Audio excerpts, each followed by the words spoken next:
This video, I'm going to be going over a list of products and I'm going to show you kind of my mental thought process and my framework of going through each of them and whether I think it's a good opportunity, an okay opportunity, and what my experience has been. Now, the first thing I want to actually go over is, if you noticed in the last video, I never went over search volume. That's because the search volume, I've noticed, is irrelevant and is confusing a lot of people. Like, if I was to actually go to this first product right here, if we go over here and see, oh, 9,900 searches a month, this must mean that it's good. That doesn't really mean anything unless we have all of these other these checklists, the margin, the opportunity. We need all 6 of these because the byproduct will be that there's plenty of demand. What I noticed and what I recently got into is when I was testing products and when I was launching in new stores, is that some of them wouldn't even have any search volume, but I'd be siphoning search volume from terms I didn't even understand would convert, but they were converting. And then I took up that impression share, all of those weird terms, and now it's becoming one of the more profitable, easiest products I've ever done. So when I created this list, believe me, I really thought through it. And so now what I want to do is go through the examples step by step and show you like an updated version of what's working right now and why. So first, let me go over this one. Now, I like this product because I see that there's legitimate companies, TB12, Hyperice. I see that these people are selling mainly this product. And that tells me that there is a market of people that just want this specific product. So I'm like, ooh, okay, first check mark. The second one, of course, is margin. Now, I can easily find a product that is around 40 bucks and does all the features as their thing for around 100 bucks or 200. And so if I can fit myself in the $100 range, another check mark. However, what I want to go over now is their landing page. Their landing page is fantastic. Their angle is fantastic. I don't see an opportunity for me to come in and wipe them out or get a big piece of the pie because they did it very well. So I'm at a stage where I'm looking for, bigger products that I could probably brand and really launch into a legitimate company. However, could this make $3,000 a month in profit? Absolutely. In my opinion, if you put the ads together correctly and you really focus on a good landing page, good angle, and seem as legitimate as a company up here. Some people, they notice cheap crap like this. If you're like, oh, there's people selling that are cheap. Yeah, but I can't stress this enough. There's a huge difference in looking completely legitimate versus just selling cheap crap. There's always going to be a market for people to buy, oh, it's just cheap, but it's not going to become the most profitable campaign you've ever ran.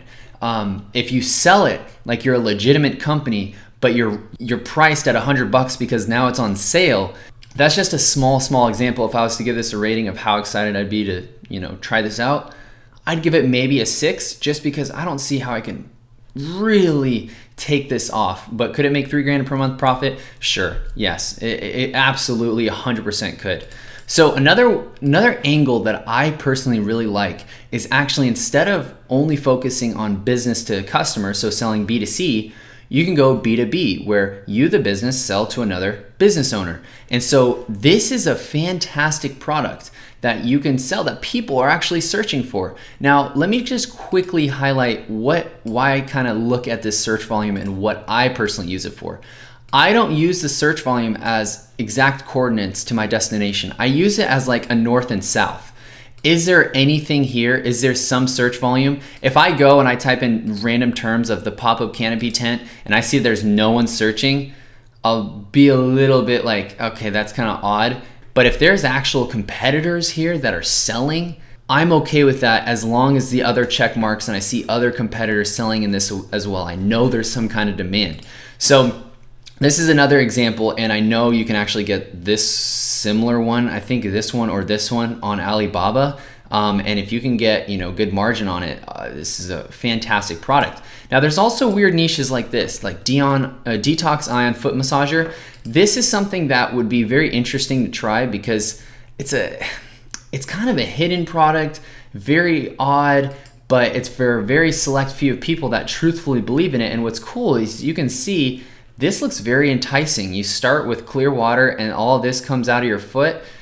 It's a very nice marketing angle. Now, I just really don't know if it works. And so what I sometimes do is I would go and look this up on Amazon. If there's a crap ton of bad reviews, I wouldn't even bother with it. If I can't get this product for about 25 bucks before shipping, I wouldn't even bother with it. However, I do like this niche. I do like this idea. So I wanted to show it to you guys because there's a lot of people selling in this, right? There's a ton of people selling these foot baths, I mean, foot massage are great, but even this detox thing there's a reason why there's a lot of people kind of popping up right here.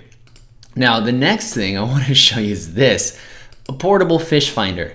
This thing is a great idea and I love it. I love it for a couple reasons. First of all, you know, fishing and all that, it's a very, very, very passionate niche. People with a lot of disposable income. Now, if I was to actually go into a little bit deeper, another reason why I like it is because there is a little bit of seasonality. So I like how it goes, it's either up or it's down. There's no other like little trickeries here. It's either up or it's down. So you know when your high season is and you know where your low season is. So it looks pretty good, and especially if you can catch the wave right around March and April, ooh man, it's just I think it's a great idea. So this in general, I really like, especially, now let me just highlight something. If I see Walmart, Amazon, Best Buy, I don't care. I do not care if I see all these people, but if I see them and their margins is thin, then it's like, I don't know how I feel about that. However, if I see there's a person that's just selling one product and it really seems like a one product store, they really hyped in on this, you know, portable fish finder, then I know that there is demand for it. And you know, I'm selling in a niche that's extremely saturated and doing just fine. So just kind of keep, like I said before, keep that checklist in mind and don't be kind of deterred by a couple like, oh, I see, you know, Amazon right here, no one would choose me. I thought the same thing, but my opinion quickly changed like a year and a half ago. So also, if I was to go to this 3D laser engravings, I wanted to just show you this because this was something I was thinking to get into. I really liked this niche. I saw that there was actually a lot of opportunity. I would make sure that you kind of double check and make sure your margins are there. But this is definitely, like, people are fanatic about this.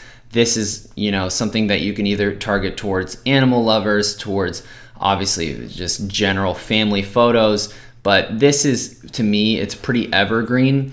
If your margin is there, where it's a 50% margin at least, I can tell you firsthand that I'm selling, you know, like in the case study store that I'm showing you guys, I'm selling in this giftable niche, and I got pushed way in the back because of the issues that I'll talk to you about in the other videos, and I'm still getting sales. So if you can rank somewhere around here, I can't imagine this being a bad idea as long as it meets all the other criterias. Now, the kind of next one I wanted to show you is a different angle and something I tried not too recently, but about 7 months ago, and it's killing it. It's crushing it, and I'm so happy I tried this new angle.